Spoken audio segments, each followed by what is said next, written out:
ओम ओम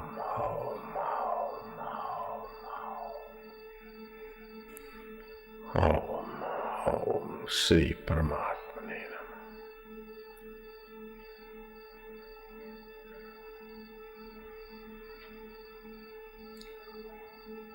मन ही मन में जप और प्रीति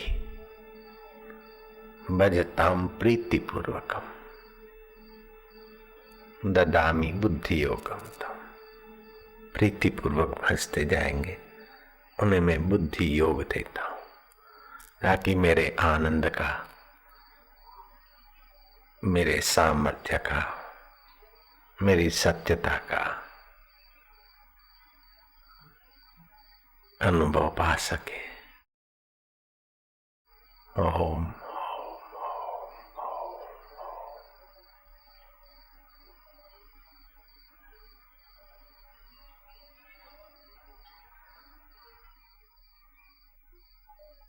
मन से जो कमजोर बना है, बुद्धि से जो कमजोर बना है, वो पुण्य नहीं हो सकता है, धर्म नहीं हो सकता, पाप है पाप। तुम बोले बाबू उपवास रखते तो कमजोरी आ जाती, तो पाप हुआ नहीं। उपवास अपने बलबूते के अनुसार रखा जाता है और शुरू शुरू में लगता है कमजोरी जैसा, फिर उपवास का अभ्यास नहीं तो उपवास रखने से 14 दिन का जो खाया हुआ है उसको कच्चा रस कुछ न कुछ बन ही जाता है, उसको आम बोलते हैं। उपवास से वो आम परिपक्व होकर भले स्थूलता थोड़ी घटती है लेकिन नाड़ियों में बल आता है, दूसरे दिन स्फूर्ति होती है।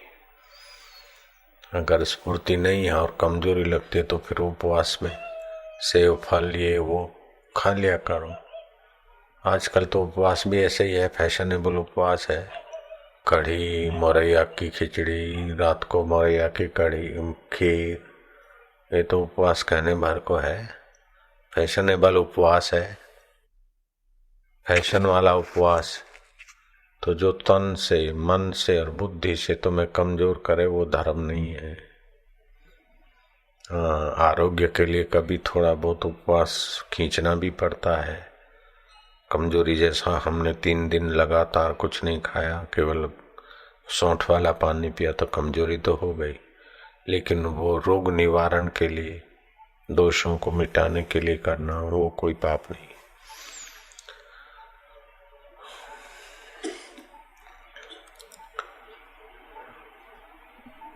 निस्वार्थ काम करने से हृदय में से जैसा बल आ जाता है, ऐसे निस्वार्थ जप करने से भी अंतःकरण में से जैसा बल आ जाता है। तो जो आपको शरीर से, मन से, बुद्धि से कमजोर बना दे वह पुण्य नहीं है, धर्म नहीं है, पाप है। बलवान दुराचार कमजोर बना देगा, भोग विलास कमजोर बना देगा, संयम सत्संग आपको ये बता देगा कि ये जोर शरीर के जोर से भी मन का जोर ऊंचा है, मन के जोर से भी बुद्धि का जोर ऊंचा है, बुद्धि के जोर से भी आपका स्वयं ऐसा जोर है कि एक शरीर भले रामकृष्ण की नाई, उनका शरीर हाड़-पिंजर हो गया था, कमजोर हो गया था। बुढ़ापे में तो सभी संतों महात्माओं का हो जाता है, लेकिन फिर भी आत्मबल के आगे इन कमजोरियों की कोई कीमत नहीं है। जन्म मृत्यु मेरा धर्म नहीं, जन्म और मरण जिसका होता है वो शरीर है, मैं नहीं हूँ। दुख और सुख होता है वो मन है, मैं नहीं हूँ। मैं ओम आत्मा हूँ, अमर हूँ, आकाश के नहीं व्यापक परमेश्वर की सत्ता के साथ एक हो रहा। फिर वो कमजोरी नहीं है। भले ज्ञान हो गया कह रहा है, कोई खड़ा करे बिठाए, जैसे राम सुखदास जी महाराज 100 साल के हैं तो शरीर तो कमजोर दिखेगा है, लेकिन मन देखो अभी भी प्रसन्नता, बल, ओज। तो ये जो आपका आत्मबल जगा दे वह धर्म है, जो आत्मबल जगा दे, ईश्वरीय बल जगा दे वो धर्म है। और जो देह के बल को ही बल माने और अंदर से डरपोक रहे वो अधर्म है।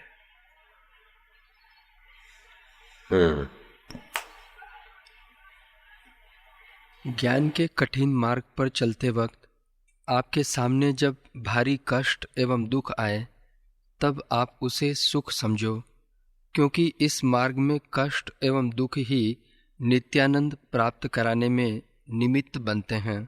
बाहर के विघ्न बाधा दुख कष्ट आए तो कोई बात नहीं, नित्य रहने वाले आनंद में प्रीति जगाएंगे। संसार के लोग धोखा देते तो अच्छा है, संसार का पोल जानने का अवसर मिल गया, उनसे प्रीति हटा के नित्यानंद जो नित्य आनंद स्वरूप है, अपना नित्य ज्ञान स्वरूप है, नित्य दृष्टा साक्षी स्वरूप है, उसमें टिकने में मदद करता। इसलिए बाहर के कष्ट, इसने कष्ट दिया, ये ऐसा है वो ऐसा, ये चिंतन न करो, उससे उपराम हो जाओ, उनसे अपना मन समेट लेना और अपने आत्मा में ले आना, ये सुखदायी है।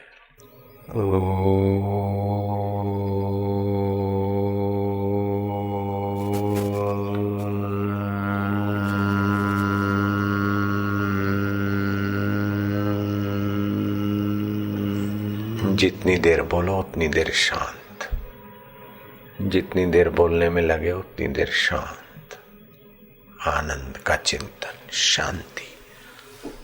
हम प्रभु में, प्रभु हम में, ओम आनंद।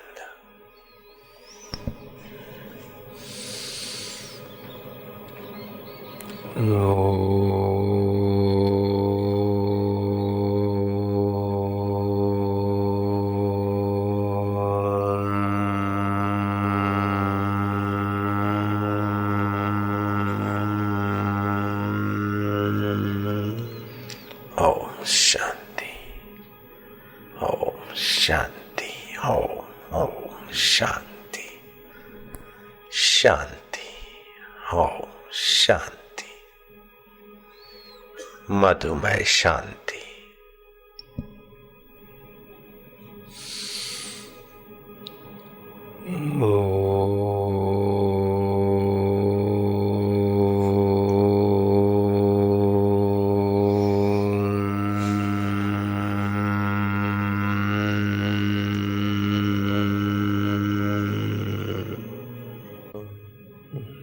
परमात्मने नमः। ओमकार मंत्र, ओंकार मंत्र, गायत्री छंद, गायत्री छंद, परमात्मा ऋषि, अंतर्यामी देवता, अंतर्यामी प्रीति अर्थे, अंतर्यामी प्रीति अर्थे, जपे विनियोग, जपे विनियोग। हरि ओम ओम ओम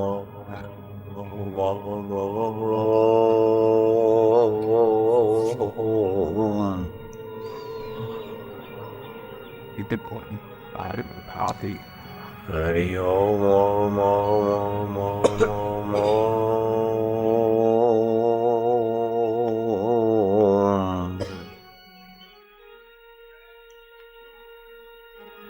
हरि ओम ओम ओम ओम ओम ओम ओम ओम ओम।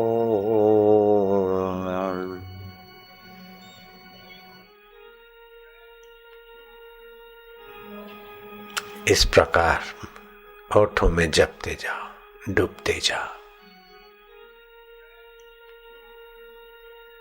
जप, फिर उतनी देर शांति, फिर जप, फिर शांति, होठों में मन ही मन, भजताम प्रीतिपूर्वक, प्रीतिपूर्वक बचते जा, मैं बुद्धि योग दे दूंगा।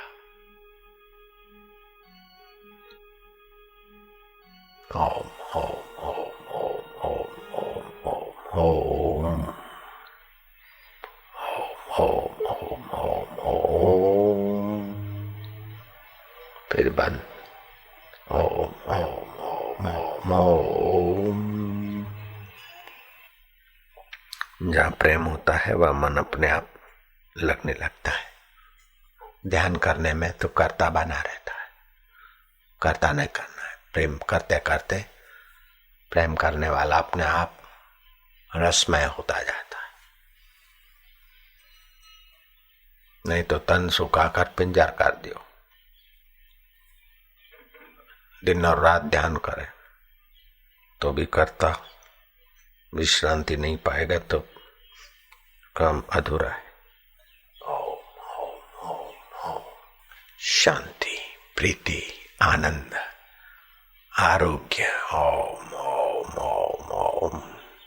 मन में जप, हृदय में प्रीति, तन से अपना मैं हटा दो, शरीर में जो कुछ होता है होने दो। लगेगा ऊपर उठ रहे, नाभि अंदर खिंच जाए, होने दो।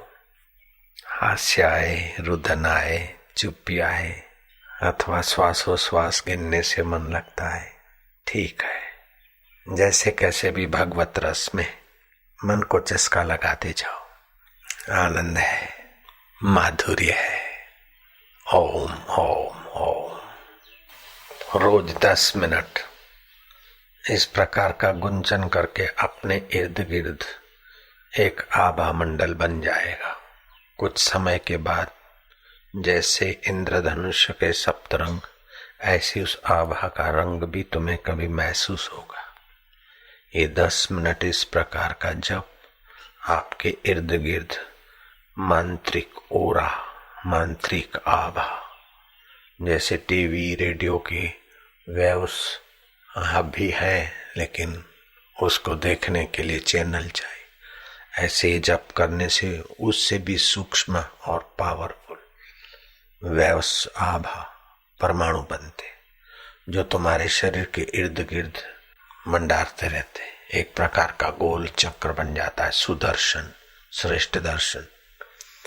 फिर दूसरों के भाव विकार तुम पर हावी नहीं होंगे। नहीं तो ग्रस्त में रहने वाला सद्भाव तो पार प्राप्त कर लेता है इधर, फिर जाता है तो कामिनी पत्नी है या पति है या पड़ोसी है, उसके काम के तरंग आते, अपने मन में भी काम विकार जगता है, पहले ही था फिर और जग जाता है। ऐसे ही लोभ, मोह, अहंकार, चिंता, ये सब के परमाणु में अपन जाते हैं तो अपने को फिर उनके लगते हैं। तो इस प्रकार का जप करके रोज अपना आभा मंडल मजबूत कर दो।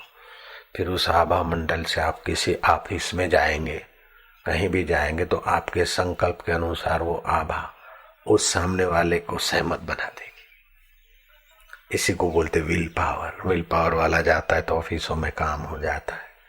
विल पावर वाला होता है तो पूरे सेना को अपने हुक्म से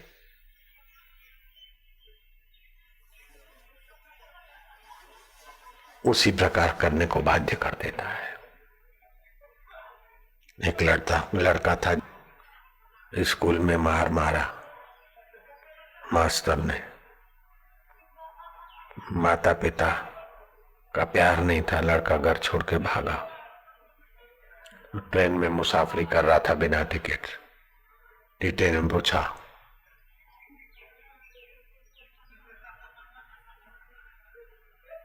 वेयर इज योर टिकट? सोचा अब क्या करूं। सोते सोते कागज का टुकड़ा उठाया, तब तक वो दूसरे की चेक कर रहा था। टिकट की डिजाइन में उसको बनाया, दृढ़ता से जब चिंतन किया तो वो राय यहां आ गई। उसने कहा, this is my ticket. Stalin ने उसकी परीक्षा ली।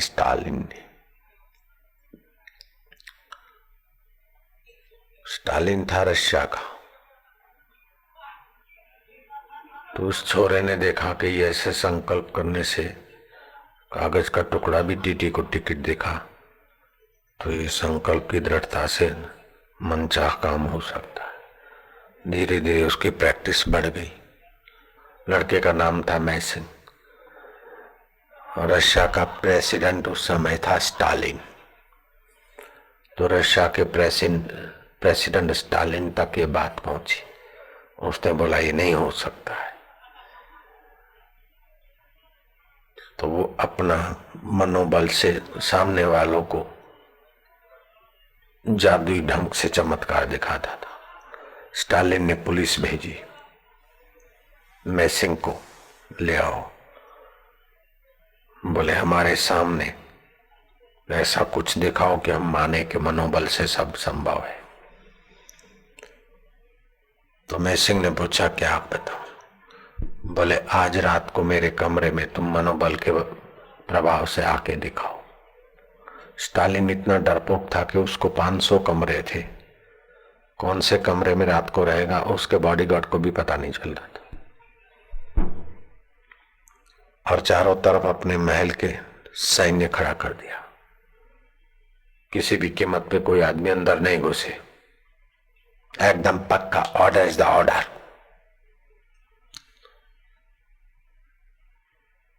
फिर मैसिंग ने देखा कि स्टालिन के महल में जाना है।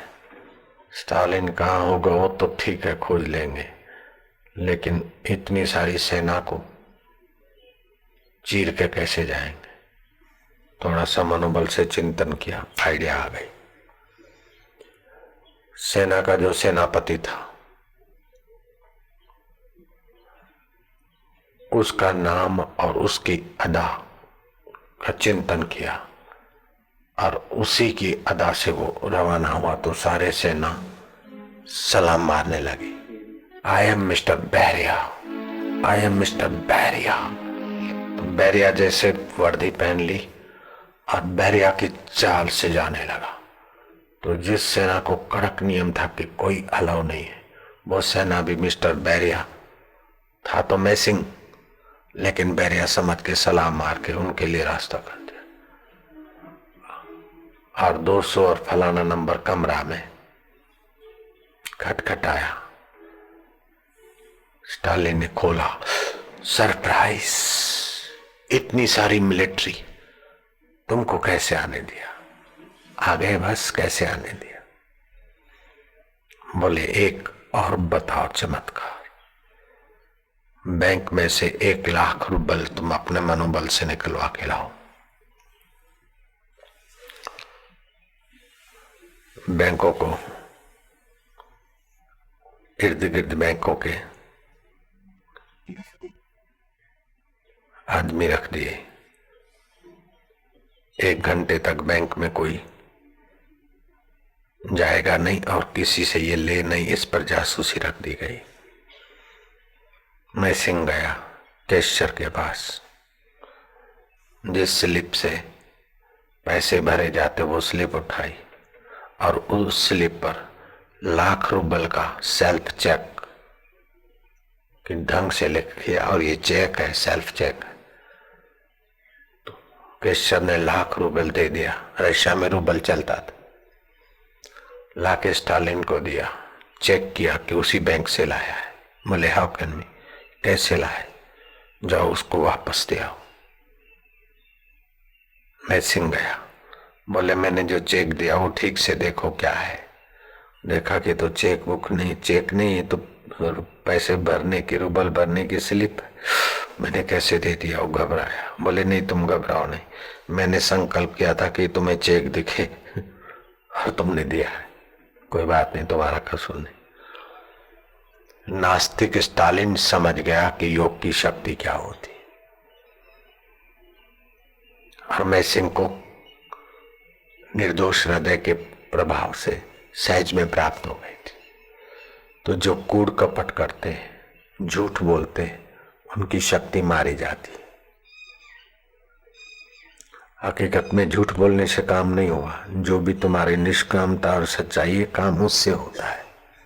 झूठ बोलने से तो तुमको धक्के खाना बोनस में मिलता है, अंतःकरण मलिन होता है। गांधी जी अगर सत्य का आश्रय नहीं लेते तो गांधी जी निचोए जाते, कुचले जाते। जैसे दूध में से मक्खी निकाल के फेंक देते, ऐसे अंग्रेज गांधी की हत्या करा देते आराम से। सत्य में ताकत होती, सत्य रक्षक है।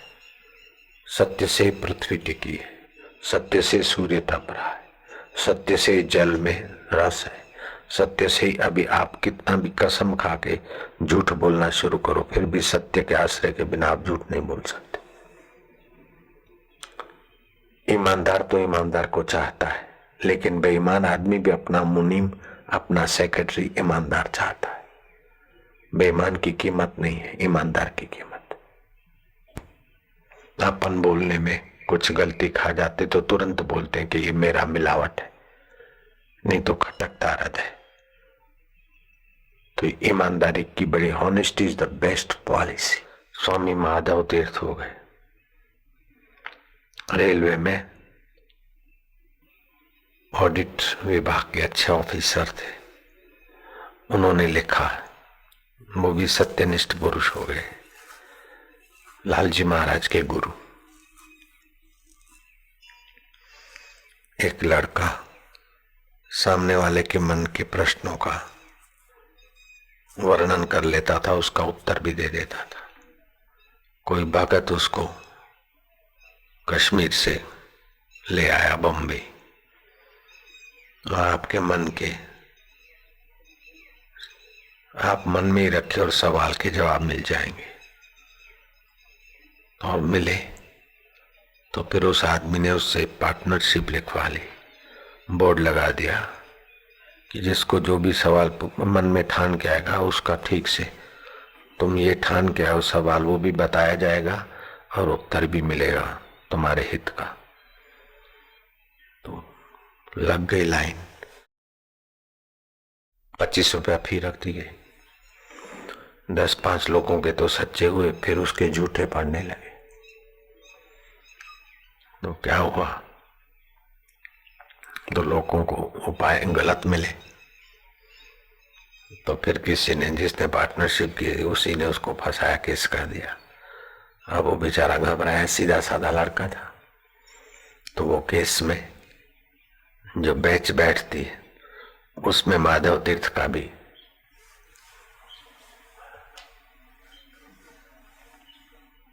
स्थान था बेंच में। तो माधव तीर्थ को आध्यात्मिक पुरुष था, ऑफिसर होते हुए भी। तो उसमें इंटरेस्ट था, रस था। तो उस लड़के को अलग से बुला के पूछा कि भाई ये कैसे कैसे हुआ। तो उसने बोला ऐसे ऐसे हमको ये ले आया और भागीदारी से ये कराया, पैसे की हमको जरूरत थी भी तो हमने किया, लेकिन अभी जूठा पड़ने लगता है। अभी भी मेरे को 5-10 दिन आप छोड़ दो, मैं एकांत में रहूं, फिर मेरी वो शक्ति जागृत हो जाएगी, ऐसा मेरा अंतरात्मा बोलता है। उसको छोड़ दिया गया। फिर 10 आदमियों को बोला, बोले 5-10 को ही बताऊंगा, ज्यादा से मन बिखर जाता है। अच्छा, तो 10 आदमी अपना अपना सवाल कागज में लिखो और वो कागज रख दो बंद करके। तो आपके अपने अपने सवाल लिख लिया आपने कि ठीक है। अब इन 10 आदमी में से किस आदमी के हाथ का हस्ताक्षर से आपको उत्तर चाहिए? तो माधव तीर्थ ने कहा कि हमारे मणि भाई साहब है ना, मणि भाई, उनके हाथ का लिखा हुआ उत्तर चाहिए। बोले वो सारी चिट्ठियां एक टोकरी में रखी, पेन रखी, घुमाया, कुछ उसने संकल्प किया। तो 10 के जो प्रश्न थे अपने अपने, उनके उत्तर लेकिन मणि भाई के गुजराती भाषा में ही लिखे हुए मिले। तो ये जितना शुद्ध शांत मन होता है उसके संकल्प के आगे ये सब खेल हो जाते। बेईमान के संकल्प में ये ताकत नहीं होती, झूठे कपटी के विलासी के संकल्प में ये ताकत नहीं होती। लेकिन इसको कोई आत्मज्ञान का फल मत समझना। अंतःकरण की शुद्धि, सत्य संकल्प, सामर्थ्य कहो, मानसिक शुद्धियां कहो, सिद्धियां कहो। ऐसे लोगों को हमने देखा कि आपके हाथ में चांदी की अंगूठी है, लाओ, और मेरे को बताया, बोले इसको मैं सोने की बना देता हूँ। मैंने बराबर ताका, उसने यूं करा और फिर सोने की बन गई, ले ली। किसी सरदार को या पंजाबी को लोहे का कड़ा था, इसको मेरे को बताया, बापूजी इसको मैं सोने का बना देता हूँ। बापूजी शब्द उसने बोला नहीं, मेरे को संकेत किया कि इसको मैं सोने का बना देता हूँ। सोने का बन गया। फिर मेरे हाथ की अंगूठी ले रहे थे, मैं कहे तो खुद ही प्योर सोने की, तुम फिर नक मिश्रित सोने की बनाओगे, नहीं बनानी में। प्योर सोने की अंगूठी पहनने से फायदा है, जीवनी शक्ति की रक्षा। लेकिन अंगूठी में अगर टांका विजातीय धातु का लगा तो वो लाभ नहीं होता। तो मैं क्या पता तुम ये, मैंने फिर नहीं करने दिया। फिर उसी सज्जन ने आकाश में हाथ घुमाया और सोने की अंगूठी नारायण को पकड़ा दी। वो अभी भी नारायण के पास है। ऐसे एक संत आए थे, वो हनुमान जी के उपासक थे। एक दिन उन्हें भूख लगी हिमालय में, हिमाचल प्रदेश में, और भिक्षा मांगना पड़े। अभी कहाँ जाऊं? 2 आंसू टपके धरती पे पड़े। वही 2 आंसू जहां पड़े वो गुड़ का ढेला हो गया। अब तो वो आए दिल्ली में, भगवान की पूजा करके उस महात्मा के पास जाते और महात्मा वो ईंट के टुकड़े रखते, केले का पत्ता रखते, ठाकुर जी को भोग लगाते, गुड़ के ढेले हो जाते। फिर एक बार तांबे की चम्मच महात्मा ने रखी ढक के। जुगल किशोर बिरला आदि ने देखा और दूसरे भी वरिष्ठ लोगों का नाम माधव तीर्थ ने लिखा है। ऐसे लोगों ने देखा, उनके देखते देखते प्रार्थना की गई और वो सोने की चम्मच बन गई। जब गुड़ का ढेला बन सकता है तो महाराज ईंट मिश्री की भी तो बन सकती है। महाराज ने कहा ठीक है, तो मिश्री की ईंट बनी। फिर पानी ले आए, ठाकुर जी को दूध की भावना से भोग लाया गया, दूध का गिलास हो गया। बोले महाराज जब एक गिलास दूध का बन सकता है तो बाबा जी कृपा करके हम सबको दूध पिलाई न। बोले अच्छा, बाल्टी ले आओ। भर के लाए शुद्ध जल की और काठ की, उस पे रखो लकड़े की, अर्थिंग न मिले ऐसी जगह पे रखो। केले का पत्ता डाल दिया। बाबा जी ने पूजा किया, मंत्र जपा, वो मंत्र सिद्धि थी। बाल्टी में देखा दूध बन गया। वो दूध सबने पिया। युगल किशोर बिरला घर लाए, जो बचा हुआ दूध वो जमाया, फिर दही निकला, दही बना और दही का मक्खन भी हुआ। हमारे सामने हमने उनको पानी दिया था। तो ये सब संभव है, ये आत्मदेव का वैभव है। अभी भी तो गाय क्या करती है, पानी में से तो दूध बनता है। ये परमात्मा का वैभव है, तो जीवात्मा का भी वैभव है। तो जीवात्मा और परमात्मा वास्तव में एक ही है, लेकिन जीने की वासना और विकारों में बहने की आदत से ये तुच्छ हो गया। कूड़ कपट बेईमानी नाटकबाजी तुच्छ हो गया। अगर सच्चाई करे तो वही ईश्वर है, परमात्मा है, फर्क नहीं। आत्मा सो परमात्मा। पवित्रता और सच्चाई, विश्वास और भलाई से आपका चित्त भर दो, आप आखिर सारी दुनिया को हिला सकते हो। दुनिया के लोग आपके साथ साथ साथ चलेंगे। गांधी जी में ये तो था, बिना पगार के आईएएस ऑफिसर लोग उनकी सेवा में होते थे, बैरिस्टर उनकी सेवा में होते थे। गांधी जी बेईमानी करते, कूड़ कपट करते, तो क्या बैरिस्टर उनकी सेवा में रहते? राजेंद्र बाबू टोपी उतार के उनको दंडवत करता था, जो बाद में राष्ट्रपति बने। पवित्रता और सच्चाई, विश्वास और भलाई से भरा हुआ मनुष्य, विश्वास और दूसरे की भलाई से भरा हुआ मनुष्य अपने सत्कर्मों पे, और ईश्वर हमारे कर्मों को देख रहा है, उसका विश्वास रखते चले सच्चाई का झंडा लेके, तो मजाल है उसके आड़े कोई खड़ा रह जाए। यदि आपके दिल में पवित्रता, सच्चाई और विश्वास है तो आपकी दृष्टि लोहे के पर्दे को भी चीर सकेगी।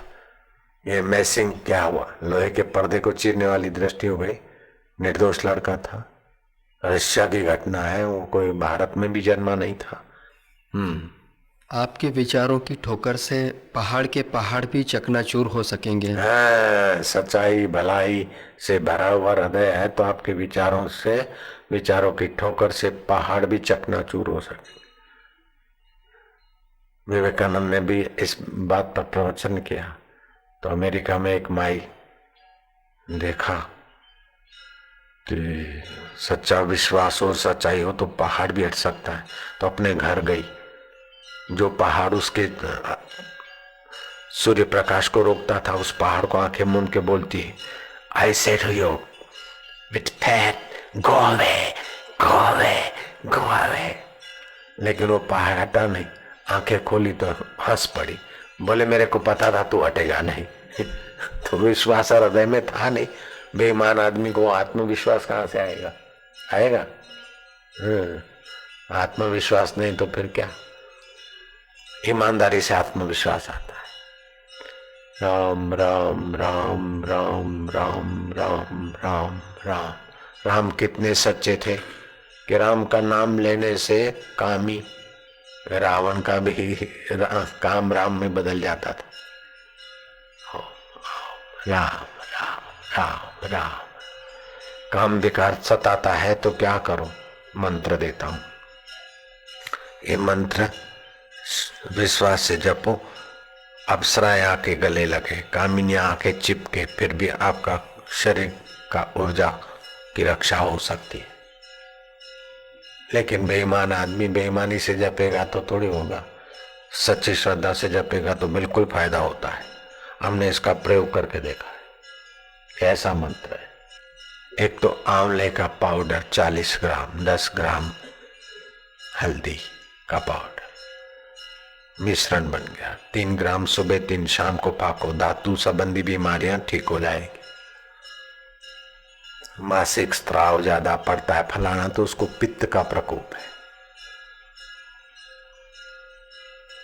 आम થઈ ગયું છે, તેમ થઈ હોય છે, ફલાણું થઈ ગયું છે, તલી हुई चीजें खाती है तो पित्त ज्यादा है, पित्त ज्यादा है तो એમ થાય જ। ચટોરાપણું હોય તો આવું થાય। ડોક્ટરો શું કરે, વૈદ્યો શું કરે, પતિ શું કરે? પછી બાપુનું લોહી પીઓ, એટલે બાપુએ બતાવ્યું એક ચૂટકી, ફાયદો થઈ ગયો। परम दिवसे बताया, काले में पूछू के फायदो छे। तो ये कहां से आया? मेरे को आइडिया, बस इसको तकलीफ है क्या करे? तो सत्य स्वरूप ईश्वर से प्रेरणा मिला। मैं कोई वैद्य नहीं, डॉक्टर नहीं, और किस चीज से क्या फायदा होगा ये मेरे को पता नहीं। मैंने कह दिया कि आंवला मिश्री मिश्री मिश्री वाली बूटी, आंवला वाली बूटी, और उसमें हल्दी मिला के थोड़ा फाको, मासिक धर्म का रक्त स्राव में फायदा हो जाएगा ना चाहिए। और ये भी कहा कि ये तो मेरे को ऐसा मेरे को पता नहीं है, लेकिन तुम करके देखो और फायदा हो गया। मासिक रुकता ही नहीं। वैद्यों के डॉक्टरों के इलाज करके थक गए। इसकी पत्नी, इससे भी पूछा था, इसने कहा अब क्या करो, कोई इलाज कर।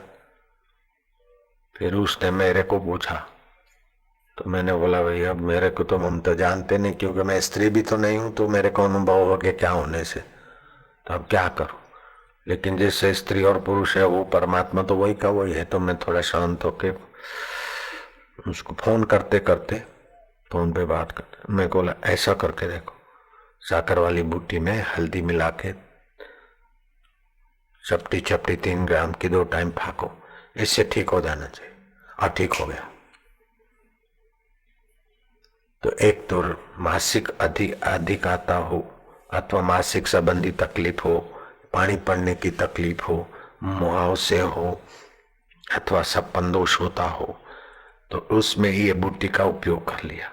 लेकिन वैसे ही मन में पाप आता है किसी पुरुष को देख के, स्त्री को देख के, तो अर्यमा पितर हो गए, बड़े संयम की मूर्ति रहे होंगे। भगवान ने गीता में कहा कि पितरों में अर्यमा मैं ही हूं, मेरा ही स्वरूप है। तो ये मंत्र जो है अर्यमा भगवान का, ओम अर्यमाय नमः, याद रह गया? ओम अर्यमाय नमः, ओम अर्यमाय नमः। बस फिर भी रात को सपन दोष या कोई पति की या पत्नी की याद आती है, या लवर लवरी की या किसी की, तो अपने मन को थोड़ा डांट दो और माँ का नाम अपनी उंगली से तकिए पर लिखो और माँ का चिंतन ध्यान करो, माँ माँ माँ, तो फिर विकार शमन हो जाएंगे। हाँ जी। जिस साधक के पास धारणा की दृढ़ता एवं उद्देश्य की पवित्रता, ये दो गुण होंगे, वह अवश्य विजेता होगा। हाँ, धारणा की दृढ़ता और उद्देश्य की पवित्रता। अपने उद्देश्य ऐसा नहीं कि किसी को हानि पहुंचे, भलाई का उद्देश्य करके आप धारणा हो। धारणा मतलब एक जगह पर आपकी दृष्टि रहे। जितना देर दृष्टि एक जगह पे रहेगी उतनी धारणा बनेगी, और जितनी धारणा दृढ़ होगी और उद्देश्य पवित्र होगा उतना आपकी सफलता चरणों में। होएगा कि नहीं होगा, क्यों पहले सोच लो। करना है तो नहीं कैसे होगा? जो नहीं जो कारण है वो नहीं को हटा देंगे, हो जाएगा।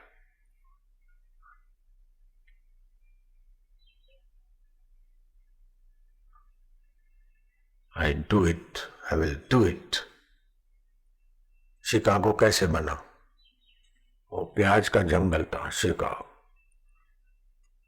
शिकागो वो प्याज का जंगल था। बोले प्याज के जंगल, और वो भी जंगली प्याज, तेज तरह, ऐसे बयाबान का। बोले यहाँ नगर बनाए। कैसे बन गए नगर? बोले हम लोग बनाएंगे, आई विल डू इट। कितना मशहूर शिकागो बन गया अमेरिका का।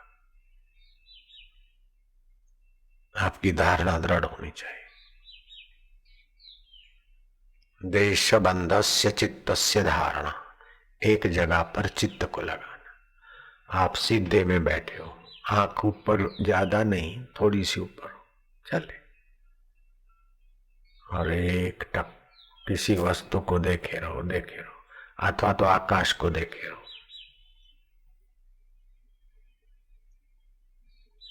फिर संकल्प विकल्प होगा ओम, फिर शांत।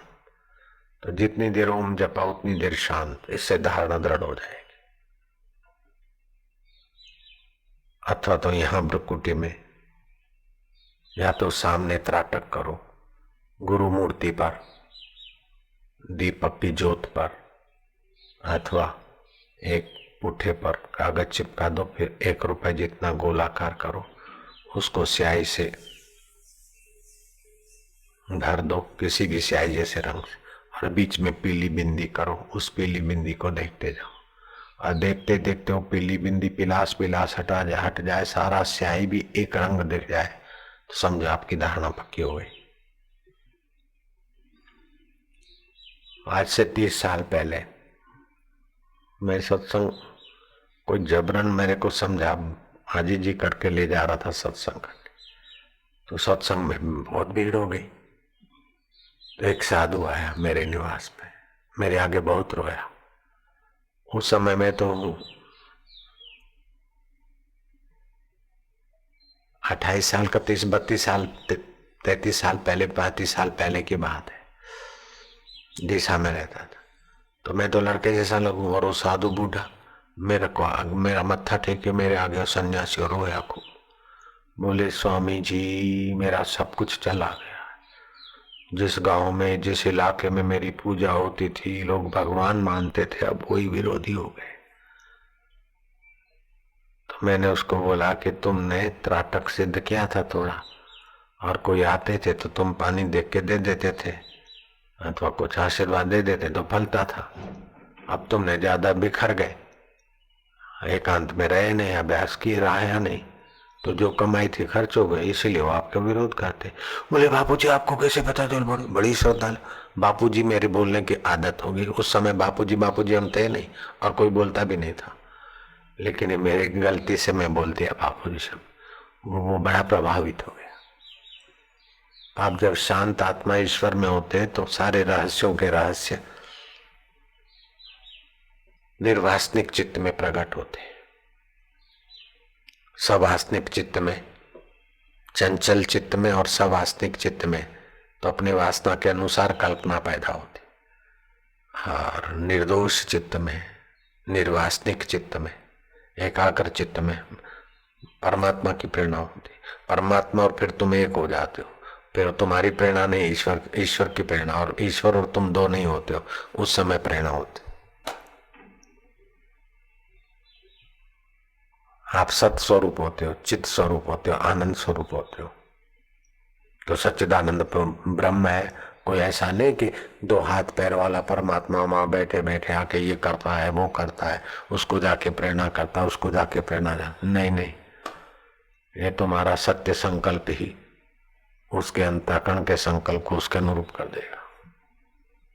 लेकिन आप झूठे होगे तो सत्य संकल्प में बल नहीं रहेगा। फिर खुशामत करके उसको पटाओगे तो उसका अंतर्यामी भी तो है भाई, ये पटा रहा है, तो फिर वो आपको पटाएगा, आप उसको पटाएंगे, दोनों का काला मुंह। फिर पटने पटाने में लालच के प्रभाव से, प्रलोभन के प्रभाव से काम होगा, उस काम में कोई परिणाम ज्यादा ईश्वर प्राप्ति के रास्ते वाला नहीं होगा।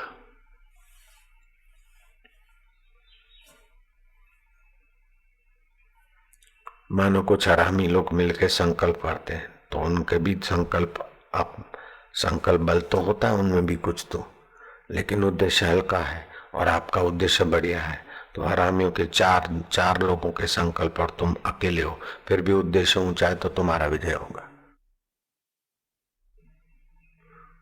ऊंचे उद्देश्य के साथ साथ अगर आपका मनोबल नहीं है और आप भी बेईमानी सहित ऊंचा उद्देश्य रखते हो तो आपकी हार हो जाएगी। आपने खून कर दिया है न्यायाधीश के भाई का और आपका केस चल रहा है उसी न्यायाधीश के पास और वो चश्मदीद गवाह है। अगर आप ब्रह्म में टिक गए उस समय जब वो जजमेंट लिख रहा है तो उसके कलम ऐसी लिखेगी जो तुम्हारे लिए हितकारी हो, क्योंकि आप ईश्वर में टिक गए। तो ईश्वर का बुरा प्रकृति कर नहीं सकती, वो लिख रहा है तो प्रकृति के शरीर से लिख रहा है, अंतःकरण से सोच रहा है।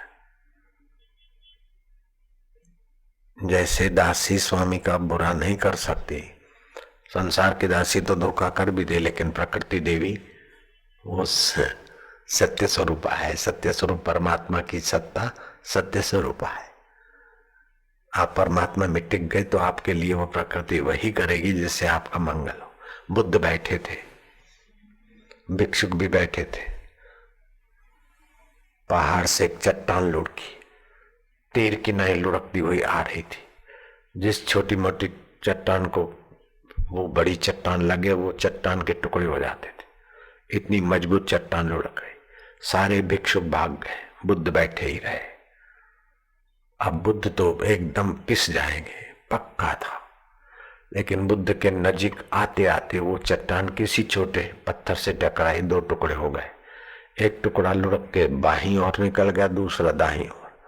बुद्ध हेम खेम थोड़ी मिनटों के बाद उठे। बुद्ध ने कहा मेरे ध्यान की कमी है, मैं सत्य में टिका, उसमें थोड़ी कमी है, इसलिए उस टकराव से थोड़ा सा कंकड़ी उछली और मेरे पैर के अंगूठे में लगी रक्त बहा है। ये मेरी सत्य निष्ठा की कमी है, नहीं तो आप सत्य स्वरूप ईश्वर में रहो तो आपका अहित हो ही नहीं सकता। जड़ भारत पर तलवार चलाया तो तलवार रुक गई, मीरा पर विक्रम राणा तलवार चलाता है तो तलवार रुक गई। तो ऐसा थोड़ी कि कृष्ण आए और हाथ पकड़ लिए, अथवा मीरा ने छुपंतर किया, बस मीरा उस ईश्वर में शांत हो गए, सत्य में, अनजाने में। विक्रम राणा तलवार से गर्दन काटने को जोर मारता है, हाथ उसके रुक गए। वो तो उस जमाने की बात है, ये तो अभी की बात है। माधव तीर्थ लालजी महाराज के गुरुजी, लालजी महाराज अभी भी है। लालजी महाराज एक बार साबरमती नदी वलाद अनुष्ठान करने के लिए नदी किनारे जाके बैठे, तंबू लगा के। रात्रि को आवाज आया कि चला जा, यहां से चला जा, जतोरे जतोरे। कौन आवाज? तंबू से बाहर निकले तो कोई नहीं, वो तो फिर जब कर के जतोरे, नहीं तो हैरान हैरान कर डालेंगे। बोले हैरान कौन करेगा, भगवान का मंत्र है। थोड़ी देर में देखा तो पूरे तंबू में बिच्छू बिच्छू बिच्छू बिच्छू बिच्छू, और एक बिच्छू ने काट भी लिया। फिर आए तो माधव तीर्थ महाराज उनके गुरु जी ने कहा कि आसुरी शक्तियां होती है, जहाँ जब तप करते हैं तो फिर उनको विक्षेप होता है, तो वो अपना खेल करेंगे, तुम आश्रम में रह के भजन करो, छाया में छत्र में रहकर। तो भले आपको दिखे नहीं, लेकिन आप अगर आध्यात्मिक कवच कमजोर है तो आसुरी भाव से आप न चाहते हो भी काम में, क्रोध में, पाप में फिसल जाएंगे। इसलिए रोज आपको हाथ जोड़ के प्रार्थना करते, बेईमानी की आदत है और फिर और भी विकार आपको गिरा देंगे और आप नष्ट हो जाएंगे। तो 10 मिनट ऊंचे विचार, ये जीवन रसायन पढ़ के ओम परमात्मा मेरी रक्षा करेंगे, भगवान गुरु कृपा और परमात्मा की कृपा को बुला के 10 मिनट का गुंजन करो, तो आपके इर्द गिर्द आभा मंडल रहेगा, तो फिर विकारों में फिसलने से बचेंगे। ये कितनी ऊंची बात है, आभा मंडल बनाने की जो बात समझ गए आप, कितना फायदा हो गया। शिविर में आना वसूल हो गया। अब हम जाते, इससे ज्यादा और क्या बोले।